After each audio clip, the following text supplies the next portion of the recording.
है कि वो 8 लाख पाकिस्तानी को उन्होंने इस फिस्कल ईयर में पाकिस्तान से बाहर जॉब्स के लिए भेजना है। ये प्लान है गवर्नमेंट ऑफ पाकिस्तान का। वो अप्लाई कर सकता है 10 लाख रुपए लोन तक के लिए, इंटरेस्ट फ्री। और ये लोन उसने 10 लाख रुपए जो लोन उसने देना है, वापस जो करना है, वो 10,000 रुपये महीना जब वो चला जाए तो वापस जब उसकी जॉब लग जाए तो उसने उसमें 10,000 रुपये महीना उसने अपने पास वापस पैसे पाकिस्तान भेजने। और ये 10 साल का लोन है। प्राइम मिनिस्टर्स यूथ प्रोग्राम जो है, उनकी एक डिजिटल यूथ हब एक ऐप है, उसमें भी वो इनेबल करना चाह रहे हैं कि जिसके थ्रू वो अप्लाई भी कर सकता है और उसके थ्रू वो पे भी कर सकता है। तो इसके ऊपर भी काम हो रहा है। ब्रेन ड्रेन नहीं होना चाहिए, पाकिस्तान में इन्वेस्टमेंट होनी चाहिए, पाकिस्तान में काबिल लोगों को काम करना चाहिए। वो पाकिस्तान में काम नहीं करेंगे तो पाकिस्तान तरक्की कैसे करे? तो ये पाकिस्तान के क्यों नहीं आता? क्योंकि वो ट्रस्ट नहीं कर पा रहे। ये जो बच्चे हैं कि हमें वो टैक्स से कभी डराते हैं, कभी किसी चीज़ से डराते हैं, कभी ट्रांजैक्शन चार्जेस से डराते हैं। $50 मिलियन था पहले हर महीने, आज $200 मिलियन हो गया। तो सारी बात है digital ease of access of sending money towards Pakistan. और 8 पॉइंट का मतलब है 1 रुपए। तो वो जो मिलियंस ऑफ डॉलर्स और मिलियंस ऑफ रुपए बनते हैं नहीं है, वो बहुत ज़्यादा पाकिस्तानीज हैं। उनमें से किसी को भी नहीं सोनी धरती के बारे में पता। तो ये एक अवेयरनेस कैंपेन चलाने की ज़रूरत है। बिस्मिल्लाहिर्रहमानिर्रहीम। आज की जो हमारी वीडियो है वो ओवरसीज़ पाकिस्तानीज़ के लिए है। आज की वीडियो में हम बताएंगे कि वो जो ओवरसीज़ पाकिस्तानी हैं जो पाकिस्तान पैसे भेजते हैं तो किस तरह वो माली फ़ायदे हासिल कर सकते हैं। इसके साथ साथ हम बात करेंगे कि फ्रीलांसिंग के हवाले से जो पाकिस्तानी फ्रीलांसर्स हैं वो किस तरह काम कर रहे हैं, वो किस तरह पाकिस्तान की इकॉनमी में अपना किरदार अदा कर रहे हैं। इसके साथ साथ हम तीसरा जो इशू है इस पर बात करेंगे कि अगर कोई फ़र्द पाकिस्तान से बाहर जाना चाहता है और उसे जो है वो कर्ज़े की ज़रूरत है तो कर्ज़ा कहाँ से हासिल कर सकता है। आज हमारे साथ मौजूद हैं इब्राहिम अमीन साहब, जो पाकिस्तान फ्रीलांसर एसोसिएशन के चेयरमैन हैं, फाउंडर मेंबर हैं। हम उनसे बात करेंगे, उनसे जानेंगे कि जो ओवरसीज़ पाकिस्तानीज़ हैं वो किस तरह जो है वो रेमिटेंस भेजते हुए माली फ़ायदे हासिल कर सकते हैं और किस तरह जो है वो अपने जो है मुल्क इकॉनमी में अपना किरदार अदा कर सकते हैं। इब्राहिम साहब, बहुत शुक्रिया आपका। पहला सवाल ये है कि हुकूमत पाकिस्तान ने जो बैरून मुल्क जाने के लिए जो कर्ज़ा देने का ऐलान किया है उसके लिए जो है उसकी तफसीलात क्या हैं और वो कर्ज़ा कौन से लोग, कौन सा फ़र्द हासिल कर सकता है। तो गवर्नमेंट ऑफ पाकिस्तान ने इस साल अल्हम्दुलिल्लाह से एक बड़ा ज़बरदस्त इनिशिएटिव बजट में रखा है, जिसमें उनका प्लान है कि वो 8 लाख पाकिस्तानी को उन्होंने इस फिस्कल ईयर में पाकिस्तान से बाहर जॉब्स के लिए भेजना है। ये प्लान है गवर्नमेंट ऑफ पाकिस्तान का, जिसमें 80% जो पाकिस्तानी हैं वो 4 मुल्कों में जाते हैं। यूएई सऊदीया 50% और यूके यूएसए यूरोप 30%। तो ये 80% पाकिस्तानी जो 80% जो पाकिस्तानी हैं वो इन 4 जगहों पे खप जाते। तो गवर्नमेंट ऑफ पाकिस्तान ने जिस पाकिस्तानी को बाहर जॉब लेटर मिल जाए, अब जैसे यूएई एंड सऊदीया है, अगर उधर का कोई एम्प्लॉयमेंट लेटर मिल जाए, यूके यूएसए का कोई एम्प्लॉयमेंट लेटर मिल जाए, तो डिपेंडिंग अपॉन कि उसको कहाँ का एम्प्लॉयमेंट लेटर मिला है और उसको कितने पैसों की ज़रूरत है, तो हर पाकिस्तानी जिसको एम्प्लॉयमेंट लेटर मिल जाए वो अप्लाई कर सकता है 10 लाख रुपए लोन तक के लिए, इंटरेस्ट फ्री। और ये लोन उसने 10 लाख रुपए जो लोन उसने देना है, वापस जो करना है, वो 10,000 रुपये महीना जब वो चला जाए तो वापस जब उसकी जॉब लग जाए तो उसने उसमें 10,000 रुपये महीना उसने अपने पास वापस पैसे पाकिस्तान भेजने। और ये 10 साल का लोन है। तो एक बड़ी ज़बरदस्त काविश है। तो इसमें जो आपका सवाल है उसमें हर उस पाकिस्तानी को जिसको अपना एम्प्लॉयमेंट लेटर मिल जाए, जो प्रोटेक्टर लगाने जाए, उसको ये लोन वो अप्लाई कर सकता है। अच्छा, इसमें आप ये बताइएगा कि जो फ़र्द कर्ज़ा ले रहा है बैरून मुल्क जाने के लिए वो तो बाहर चला जाएगा, अब उसको कर्ज़ा वापस कैसे मिलेगा? हुकूमत यानी बैंक को उसमें लॉस हो जाएगा। और जैसा आपने बताया ये इंटरेस्ट फ्री यानी बिला सूदी कर्ज़ा है। तो इस हवाले से जो है वो फ़र्द की जो बैंक क्या छोटी लेगा उससे कि बैंक को कर्ज़ा वापस मिल जाए। गारंटर्स हैं वो उसको उसकी गारंटी देंगे। और इतना आसान किस्तों पे है कि वो क्यों नहीं वापस देगा। 10,000 रुपये महीना है, 10 लाख रुपए लेके, तो जो भी जितने भी पैसे लेगा जैसे अपनी ज़रूरत के मुताबिक, मिसाल के तौर पर यूएई एंड सऊदीया में उसने अगर जाना है तो उसको 10 लाख रुपए की ज़रूरत नहीं है, वो 2, 3, 4, 5 लाख रुपए तक वो लेगा, उसको मिलेगा लोन। जो यूके यूएसए जाते हैं, जैसे यूरोप अमेरिका में ज़रा ज़्यादा महंगा काम है, तो उसमें उसको 10 लाख रुपए लोन मिलेगा। तो डिपेंड अपॉन के वो यूएई सऊदीया जा रहा है या वो यूरोप और अमेरिका जा रहा है जॉब पे, उसका कितना एक्सपेंस होना है, उस हिसाब से उसके स्लैब्स कोई उसकी डिटेल्स में अभी आनी है, तो उसके ऊपर वो फिर वो डिटेल्स उस पर वाजे होंगी।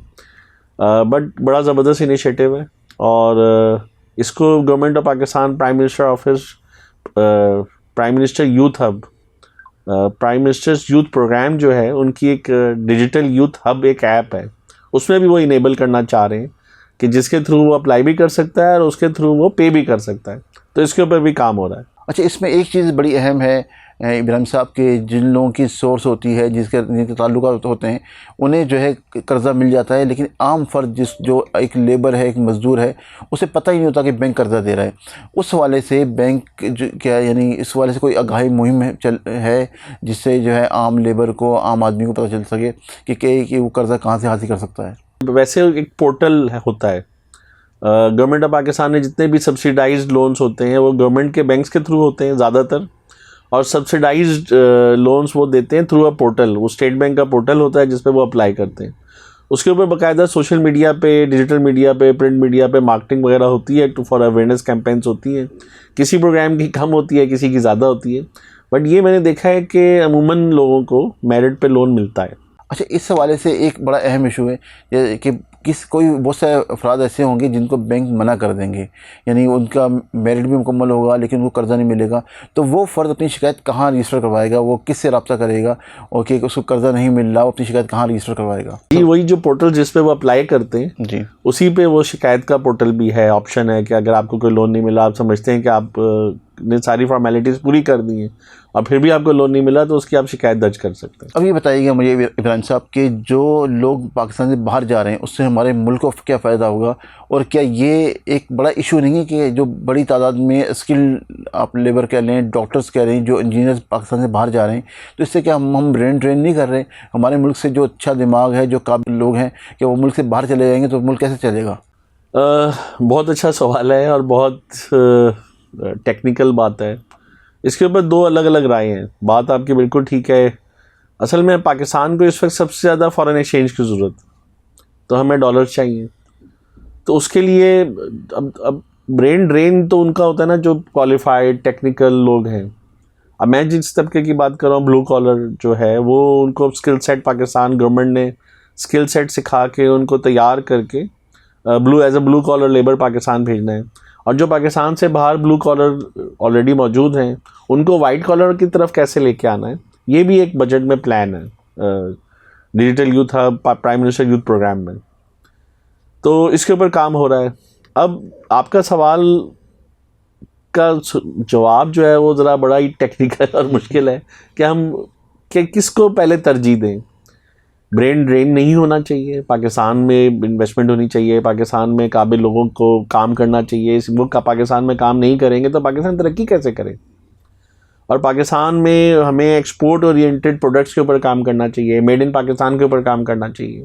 ये एक बड़ी बहुत लंबी डिबेट है, बट इसके ऊपर एक बड़ा प्लान है, एक बहुत लंबा प्लान है कि हम मैन्युफैक्चरिंग यूनिट्स लगाएं, हम प्रोडक्ट्स बनाएं, हम कंसल्टेंसीज बनाएं, हम उनको ऐसे ट्रेन करें कि वो अपने आप को, अपनी सर्विसेज को ऐसे सेल करें जैसे हम फ्रीलांसर्स के ऊपर अगर आपको बात बताऊं, आपको बहुत खुशी होगी कि हमारी community has earn more than $500 million this year. $500 million से प्लस हुआ, अब उन्होंने फ्रीलांसिंग की डॉलर्स की अर्निंग की है, मोर देन $500 million उन्होंने कमाया है। तो ये वो ब्रेन ड्रेन के ऊपर जो मैं बात कर रहा था, वो ब्रेन, वो स्किल सेट, वो गवर्नमेंट ऑफ पाकिस्तान के साथ मिलके, इनोविस्टा एक इदारा है जिनके साथ मिलकर हम उनके स्किल सेट को इन्हांस कर रहे हैं, तो ये डॉलर्स आ रहे हैं। ये सबसे आसान तरीका है कि आप सर्विसेज सेल करें, बट एक लंबा प्लान भी साथ साथ बनाना चाहिए जिसमें हम अपने ब्रेन को रिटेन करें, प्रोडक्ट्स बनाएं, मेड इन पाकिस्तान प्रोडक्ट्स बनाएं और उनको हम एक्सपोर्ट भी करें। बट अब चूंकि जो सबसे बेसिक ज़रूरत है आज, जो सबसे लोअर हैंगिंग फ्रूट है, उसके ऊपर गवर्नमेंट काम कर रही है, और वो सबसे आसान काम ये है कि हम 8 लाख लोगों को पाकिस्तान से बाहर भेजें और वो वहाँ से अपनी अर्निंग पाकिस्तान भेजें, तो वो से कोई $2 बिलियन इन्हांस हो सकता है हर मंथ। तो चूँकि जो इमीडिएट ज़रूरत है आज वो डॉलर्स की है, तो वो ब्रेन ड्रेन करके स्किल सेट बाहर भेज के डॉलर्स कमा रहे हैं। फिर ये एक लंबा प्रोग्राम है जिसमें हम अपने मैन्युफैक्चरिंग यूनिट्स वगैरह लगाएं, एक प्लान बनाएं, 5 साल का, 10 साल का, 15 साल का प्लान बनाएं और उसके ऊपर काम करें। दोनों कामों को साथ साथ चलना चाहिए, जो मैं समझता हूँ। अच्छा, आपने बताया कि फ्रीलांसर्स के लिए एक अच्छे प्लेटफॉर्म की ज़रूरत है। अगर हुकूमत पाकिस्तान कोई ऐसा प्लेटफॉर्म बनाने में कामयाब हो जाती है तो ये बताएं हमारे इन्फ्लुएंस कितने बढ़ जाएंगे? फ्रीलांसर्स के लिए प्लेटफॉर्म मैंने काफ़ी जगहों पे गवर्नमेंट पे और बहुत सारे आप जैसे मीडिया चैनल्स में और आप लोगों के तवज्जुद से काफ़ी दफ़ा ये वॉइस रेस की है कि इनका लाइफस्टाइल है उसमें this is the first time budget में जिसमें उन्होंने फ्रीलांसिंग को इंक्लूड किया है एज अ प्रोफेशन। गवर्नमेंट का ये एक बहुत बड़ा किरदार है उसका, उनका हम शुक्रगुजार हैं कि उन्होंने एटलीस्ट रियलाइज़ किया कि एक फ्रीलांसिंग कम्युनिटी है। फ्रीलांसिंग कम्युनिटी को वो हैंड होल्डिंग करना, उसको सोचना, उसके ऊपर क्या फैसिलिटीज़ उनको चाहिए, ये उन्होंने कम से कम सोचना तो शुरू किया है। तो उसके ऊपर एक पूरा प्लान बनना चाहिए, प्लेटफॉर्म बनना चाहिए। एक अगेन वही प्राइम मिनिस्टर यूथ प्रोग्राम के तहत डिजिटल यूथ हब एक प्लेटफॉर्म बन रहा है जिसमें अपॉर्चुनिटी सीकर्स और अपॉर्चुनिटी प्रोवाइडर्स सारे रजिस्टर हो रहे हैं। तो उसी के तहत काफ़ी सारी चीज़ें हैं जो भी अंडर प्लान में हैं। इसके अलावा उनके जो पेमेंट प्लेटफॉर्म्स हैं वो नहीं है पाकिस्तान में। जो भी वो कमाते हैं, जो सबसे बड़ा आजकल फ्रीलांसिंग कम्युनिटी को, जो आईटी प्रोफेशनल्स हैं, उनको सबसे बड़ा प्रॉब्लम ये है कि वो 3-4 जगहों पे जितना वो कमाते हैं 50% उधर पे कर देते हैं। जैसे मिसाल मैं आपको देता हूँ, फाइवर अपवर्क में अगर कोई, आप ज़्यादातर कम्युनिटी फाइवर और अपवर्क जैसे फ्रीलांसिंग प्लेटफॉर्म्स में है, तो फाइवर और अपवर्क उनका 20-25-30% पहले वो ले लेता है। फिर फाइवर अपवर्क से पैसे आते हैं पेनियर जैसे प्लेटफॉर्म में, जो पेमेंट आती है उनकी, वो कोई 15-20% पैसे उनसे ले लेता है। तो $100 अगर कमाया और $50 उन्होंने ही ले लिया तो आधे पैसे हो गए जितने उन्होंने कमाए। फिर वो चार्जेस और टैक्सेस में पाकिस्तान आते हैं तो वो पैसे कट जाते हैं। इब्राहिम साहब, एक जो है बड़ी अच्छी चीज़ है कि गुज़श्ता साल हमारे जो रेमिटेंस थे वो $38 अरब तक पहुंच गए, यानी बहुत अच्छी ग्रोथ थी। अब इस ग्रोथ को कंटिन्यू करने के लिए, इस ग्रोथ को जो है मुस्तकबिल में जारी रखने के लिए हुकूमत पाकिस्तान क्या इकदाम उठाए कि ये जो हमारी ग्रोथ आई है ये कंटिन्यू रहे और हमारे जो डॉलर के इन्फ्लोज हैं वो बढ़ते रहें? मेरे ख्याल में अगर हम अपनी फ्रीलांसिंग कम्युनिटी को, जो आईटी प्रोफेशनल्स हैं, उनको हम पूरा हम उनको एतमाद दें, उनका एतमाद अगर हम विन करने में कामयाब हो जाएं तो ये $500 बिलियन बड़े आराम से $2 बिलियन बन जाएंगे। इसलिए कि हमारी चूँकि इंटरेक्शंस हैं वाइज के साथ, पेनियर के साथ, तो ये सब प्लेटफॉर्म से मिला के मतलब मोर देन $1 बिलियन तो पाकिस्तान से बाहर पड़ा है। तो ये पाकिस्तान के क्यों नहीं आता? क्योंकि वो ट्रस्ट नहीं कर पा रहे। ये जो बच्चे हैं कि हमें वो टैक्स से कभी डराते हैं, कभी किसी चीज़ से डराते हैं, कभी ट्रांजैक्शन चार्जेस से डराते हैं। तो अगर ये हम उनका एतमाद जीत लें किसी तरह तो ये $2 बिलियन बन जाएगा। अच्छा, हाल ही में हुकूमत पाकिस्तान ने जब एक्सचेंज कंपनीज़ के लिए भी जो है ऐलान किया कि जो बैंकों को रेमिटेंस लाने के लिए बेनिफिट मिलते थे वो एक्सचेंज कंपनीज़ को भी मिलेंगे। तो आप बताएं इससे क्या फ़ायदा होगा, क्या वाकई रेमिटेंस बढ़ जाएंगे या नहीं बढ़ेंगे? इस हवाले से आप क्या समझते हैं कि ये जो स्टेट बैंक का इक़दाम है ये अच्छा इक़दाम है, उससे क्या फ़ायदा हासिल होंगे? अगेन बहुत अच्छा सवाल है, माशाल्लाह आपकी बहुत रिसर्च है सारी चीज़ों के ऊपर, रेमिटेंस के ऊपर ख़ास तौर पे। असल पेन पॉइंट समझने की ज़रूरत है। पेन पॉइंट क्या है? अब हमारे पास 4.4 मिलियन पाकिस्तानीज़ यूएई एंड सऊदीया में ब्लू कॉलर, तो उसमें बहुत ज़्यादा परसेंटेज ब्लू कॉलर की है। अगर आप सिंपल फिगर्स अगर लिखें और कैलकुलेट करें कि 4.4 मिलियन पाकिस्तानीज़ अगर 3,000 दिरहम कमाते हैं ऑन एन एवरेज, वो 2,000 दिरहम पाकिस्तान भेजें तो तकरीबन को $2.5 बिलियन मंथली बनता है। और आपके पास फिगर है कि आ कितना रहा है, तो ये 1 से $1.5 बिलियन कहाँ जा रहा है और क्यों जा रहा है? तो सबसे बड़ा पेन पॉइंट ये है कि जो भी ये ब्लू कॉलर लेबर है, ये जो लेबर कैंप्स में रहते हैं, इनकी ये 30 दिन काम करते हैं और इनकी कोई छुट्टी नहीं है। तो इनको एक वॉलेट है जिसको wage protection salary WPS wallet कहते हैं, जिससे इनको कार्ड पे पैसे आते हैं और कैश मिलता है इनको। अब वो कैश इनकी पॉकेट में आ गया, अब उस कैश को ये पाकिस्तान कैसे भेजें? अब बैंक्स ने तो बहुत मेहनत कर रहे हैं, बैंक्स बहुत काम कर रहे हैं। उसके ऊपर मैं दोबारा आता हूँ कि बैंक्स को क्या प्रॉब्लम है और बैंक्स के सिस्टम में क्या मसला है। तो सबसे बड़ा प्रॉब्लम जो इस ब्लू कॉलर को है वो ये है कि कैश उसके पास आया, अब वो उसके पास कोई ऐसा कोई प्लेटफॉर्म, डिजिटल प्लेटफॉर्म नहीं है कि वो अपने मोबाइल से उसको पैसे पाकिस्तान भेज सके। ये अभी आज एग्जिस्ट नहीं करता। क्योंकि उसका बैंक अकाउंट नहीं खुलता। जितने भी ब्लू कॉलर या जितने भी रेजिडेंट्स हैं जो 3,000 दरम एंड बिलो कमाते हैं, उनका वहाँ बड़े आराम से बहुत आसानी से बैंक अकाउंट नहीं खुलता। उनको 3,000 दरम कम से कम मेंटेन करें तो बैंक अकाउंट चलेगा, नहीं तो चार्जेस पड़ेंगे। जो अकाउंट खुल भी जाएगा तो चार्जेस पड़ेंगे। वो चार्जेस क्यों देंगे बेचारे? अच्छा, ये काम करते हैं सुबह 9 से 9, एक कमरे में 8 बंक बेड्स लगे हुए हैं, तो सुबह 9 से 9 कोई और सोता है, रात को 9 से 9 कोई और सोता है आके। तो ये चीज़ें, ये पेन पॉइंट समझने की ज़रूरत है। सबसे पहले ये मसला, उनका एक्चुअल प्रॉब्लम क्या है उसको समझने की ज़रूरत है, जो आजकल मतलब उर्फ़ आम में लोगों को नहीं मालूम। तो उनके पास अब वो सब बोटिम यूज़ करते हैं, सब मोबाइल यूज़ करते हैं, उनको सब पता है कि हमने व्हाट्सएप कैसे चलाना है, बोटिम कैसे चलाना है, पाकिस्तान बात कैसे करनी है, अपना लोड कैसे करना है, वो सब उनको पता है। तो उनको कोई उसी में कोई एक प्लेटफॉर्म अगर हम दे दें कि वो उस प्लेटफॉर्म पे पैसे अपने लोड करके पाकिस्तान पैसे भेज दें, तो मेरे ख्याल में ये $1.5 बिलियन मंथली बढ़ना शुरू हो जाएगा पाकिस्तान।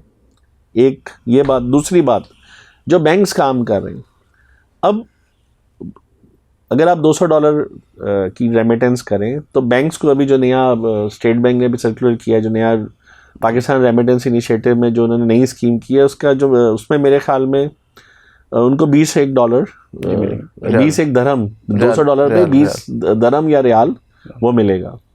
अच्छा, ये जो 20 दरम या रियाल ये जो मिलता है बैंक्स को, तो बैंक्स ने अपने टाइप्स किए हुए हैं पूरी दुनिया में।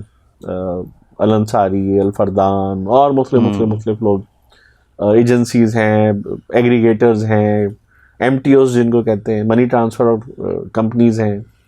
वो लोग वहाँ से UAE सऊदीया से जितने भी रेमिटेंस है वो कलेक्ट करते हैं और पाकिस्तान फिर इन बैंक्स के थ्रू भेजते हैं। तो होता क्या है कि 80% 90% जो पैसे रिबेट मिलता है वो ले लेते हैं, और बैंक्स को बहुत कम पैसे मिलते हैं। इसलिए बैंक्स मेरे ख्याल में इतना ज़्यादा अट्रैक्टेड नहीं होते उस रेमिटेंस को लेने में, क्योंकि जब मिसाल के तौर पर मैंने एक एग्रीमेंट देखा किसी का, एक बैंक के साथ था, जिसमें 30 दरहम मिल रहे थे। एग्रीमेंट में लिखा था कि 30 दरहम मिलेंगे तो 28 दरहम हम उस एग्रीगेटर को दे देंगे। बैंक को 2 दरहम बच रहे थे या 2 रियाल बच रहे थे। तो बैंक को मतलब इतना ज़्यादा वो अट्रैक्ट नहीं होता इन स्कीम से। तो अगर डिजिटल प्लेटफॉर्म्स होंगे, जैसे टैप सेंड है, टैप सेंड पूरा डिजिटल एक्सपीरियंस है।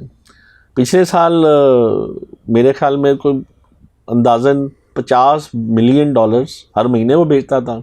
इस साल वो $200 मिलियन भेज रहा है पाकिस्तान, UAE से पाकिस्तान। $50 मिलियन था पहले हर महीने, आज $200 मिलियन हो गया।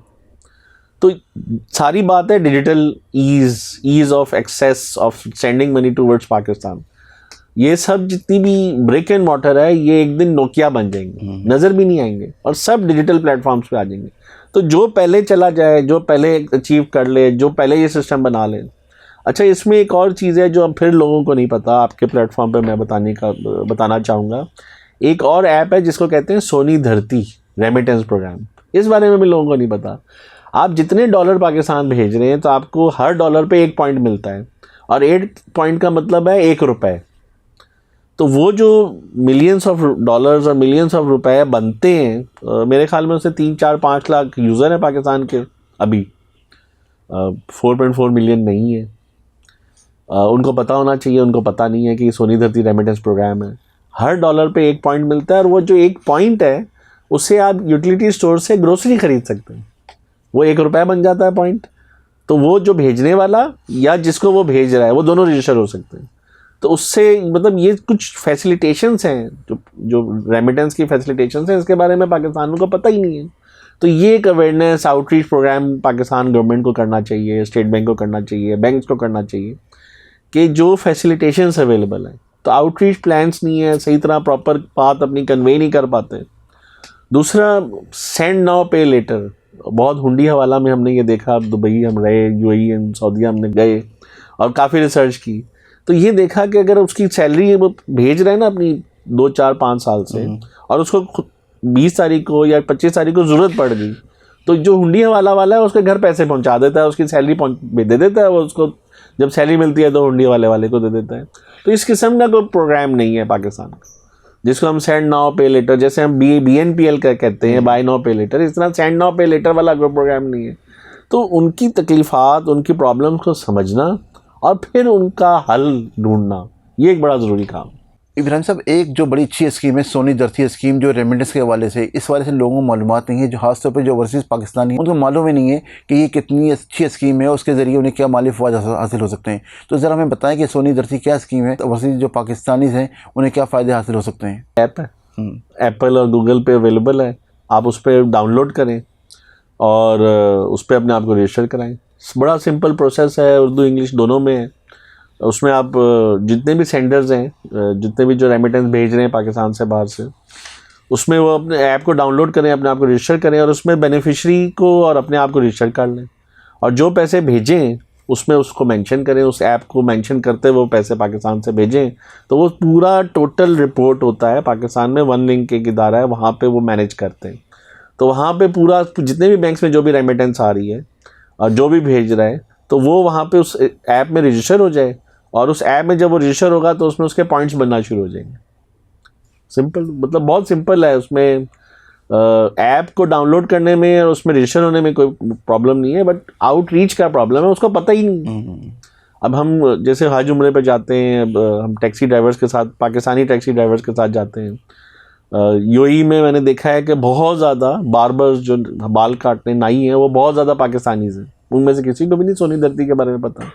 तो ये एक अवेयरनेस कैंपेन चलाने की ज़रूरत है कि पाकिस्तान तो सभी पैसे भेज रहे हैं, ज़्यादातर हुंडी वाला भी भेज रहे हैं, तो अगर वो थ्रू प्रॉपर चैनल पाकिस्तान भेजें, उनको पता हो कि मुझे क्या फ़ायदे हैं, अगर ये उन तक बात पहुंच जाए सोनी धरती जैसे प्रोग्राम्स की, तो पाकिस्तान का foreign exchange of course double हो जाएगा।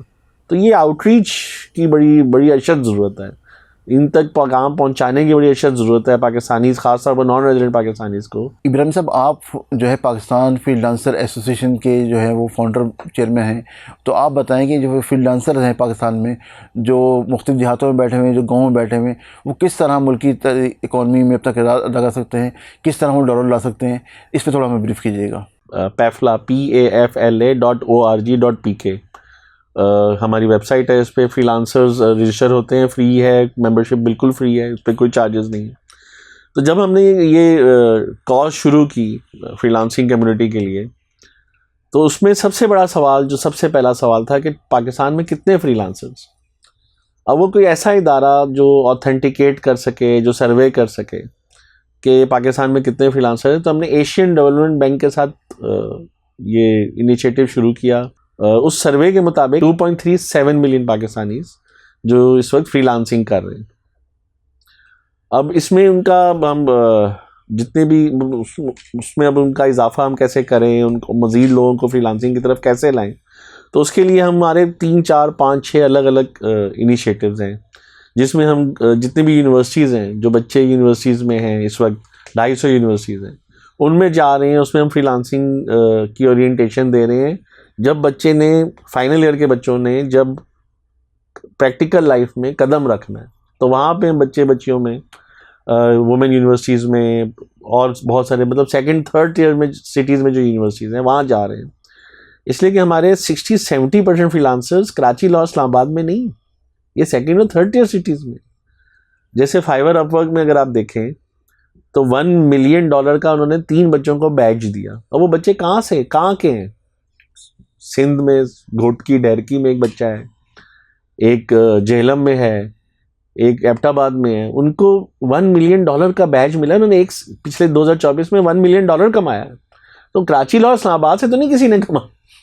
तो ऐसे शहरों में, जैसे साउथ पंजाब आप सुनते हैं, साहिवाल, आरेवाला, पाकपतन, जो साउथ पंजाब है, भावलपुर, ऐसे शहरों में जाके, तो इनोविस्टा एक इदारा है जिसने इनोविस्टा और इनोविस्टा जैसे बहुत सारे इदारे हैं जो 2nd और 3rd ईयर सिटीज़ में फैसिलिटेशन दे रहे हैं, इंक्यूबेशन सेंटर बना रहे हैं, पूरी इन्वायरमेंट दे रहे हैं फ्रीलांसर्स को कि आप आएँ, आके यहाँ पे हमारे पास बैठ के, उधर इंटरनेट है, फैसिलिटीज़, मतलब हर फैसिलिटी वहाँ पे मौजूद है।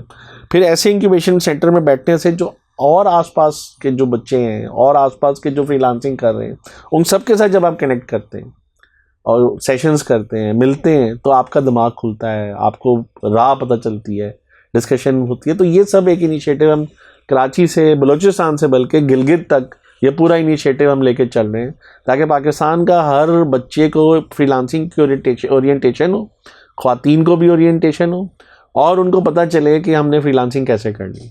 हमारे हर सोशल मीडिया चैनल पे हमारा चैनल बना हुआ है, यूट्यूब पे, टिकटॉक पे, फेसबुक पे, लिंक्डइन पे। दूसरा हमारे वेबसाइट है, एक प्लेटफॉर्म, अगेन वही एक प्लेटफॉर्म बनाने की बड़ी अच्छी ज़रूरत है, और उस प्लेटफॉर्म पे हम जितनी भी फ्रीलांसिंग कम्युनिटी है उसकी आवाज़ सुनते हैं और उसका हल उसको देते हैं। तो PAFLA PAFLA.org.pk एक प्लेटफॉर्म है, उसमें आएँ, उसमें अपने आप को रजिस्टर करें। दूसरा व्हाट्सएप पे अगर आप चेक करें तो एक हमारी कम्युनिटी है, हमें मेटा ने हमें पूरा subscribe blue tick verified channel दिया हुआ है व्हाट्सएप पे, तो उस पर भी आप हमारे मेंबर बन सकते हैं।